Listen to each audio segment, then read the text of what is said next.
Hello mga ka-hobby! Nasubukan niyo na bang magdekada 1924 dito sa may Santa Ana, Manila? Makikita niyo ang isang bahay na kinonvert sa isang buffet place. Nakakamangha, di ba? Pag akyat mo, makikita mo ang dami ng taong kumakain dito at marami silang choices.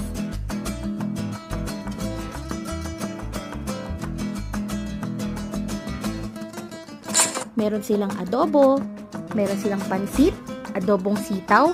Actually, may adobong kangkong pa nga eh.